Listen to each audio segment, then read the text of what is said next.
સ્થાનિક સ્વરાજ્યની ચૂંટણી પ્રચાર અંતિમ તબક્કામાં ભાજપા પ્રદેશ અધ્યક્ષ જગદીશ વિશ્વકર્માએ માતરમાં વિકાસ સંકલ્પ સભા સંબોધી કોંગ્રેસ પર કર્યા પ્રહાર. મુખ્યમંત્રી ભૂપેન્દ્ર પટેલ બોટાદ અને ભાવનગરમાં ગજવશે ચૂંટણી સભાઓ, તો હર્ષ સંઘવીનો ભુજમાં ભવ્ય રોડ શો.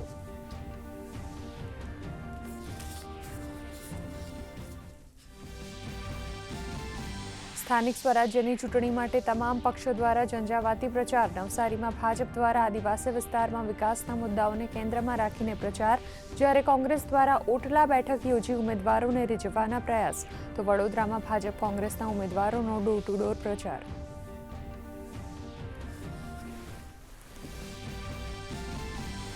આવતીકાલે વિધાનસભા ચૂંટણી માટે પશ્ચિમ બંગાળ અને તમિલનાડુમાં મતદાન થશે.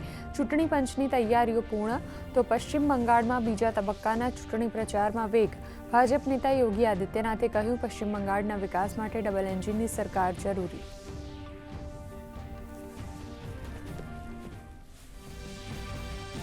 પ્રધાનમંત્રી નરેન્દ્ર મોદી પર મલ્લિકાર્જુન ખડગેના વિવાદિત નિવેદન મુદ્દે ચૂંટણી પંચને મળ્યું ભાજપ પ્રતિનિધિમંડળ. કોંગ્રેસ અધ્યક્ષ વિરુદ્ધ કડક કાર્યવાહીની કરી માંગ. ચૂંટણી પંચે કાર્યવાહીનું આપ્યું આશ્વાસન. કિરણ રિજિજુએ કહ્યું, કોંગ્રેસે વટાવી તમામ હદ.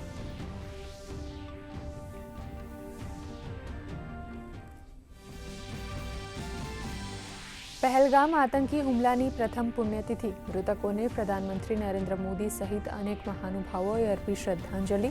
પ્રધાનમંત્રીએ આતંકીઓને આપ્યો કડક સંદેશ. કહ્યું, આતંકવાદ સામે નહીં ઝૂકે ભારત.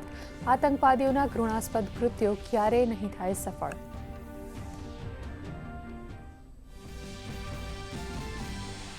દેશમાં પેટ્રોલ, ડીઝલ અને એલપીજીનો પર્યાપ્ત જથ્થો ઉપલબ્ધ. લોકોને અફવાઓ પર ધ્યાન ન આપવા સરકારની સૂચના.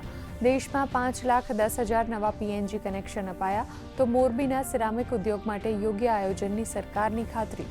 આંતર મંત્રાલયની પ્રેસ કોન્ફરન્સમાં અપાઈ માહિતી. રાજ્યમાં કાળઝાળ ગરમીનો રાઉન્ડ. 48 કલાક બાદ અમદાવાદ સહિત રાજ્યના વિવિધ વિસ્તારોમાં મહત્તમ તાપમાન 43 ડિગ્રીએ પહોંચવાની શક્યતા. રાજ્યમાં પ્રચંડ ગરમી, હીટવેવ સામે સાવચેતી રાખવા નાગરિકો માટે આરોગ્ય વિભાગ દ્વારા જાહેર કરાઈ માર્ગદર્શિકા.